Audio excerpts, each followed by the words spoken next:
Bi jarduerek agerian utzi dutela zahartze prozesuaren konplexutasuna,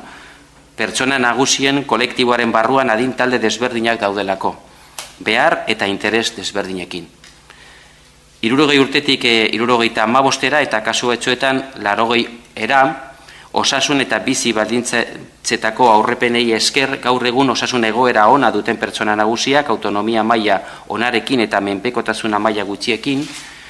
deskribatu genezake lehenengo talde bat bezala, bestaldetik 75-80 urtetik aurrerako taldea, osasun egoera ahulago duten pertsonak autonomia gutxiagorekin eta menpekotasun maila handiagorekin, azpimarratzea ere 60 urtetik gorako 24.000 pertsonetatik eren bat udalerrian dauden pertsona nagusien 3 elkartetako bateko kidea dela, bestalde, 21 batez ere 60 eta 75 urte bitartekoak elkarte desberdinetan laguntzen dutela, bai kultura, gizarte eta voluntarioen esparruan. Udalerriko pertsona nagusien artean dagoen aniztasun handia, adina egoera kontutan hartuta, argi geratu da ere, pertsona guztientzako elkarteko kidea izan da ala ez,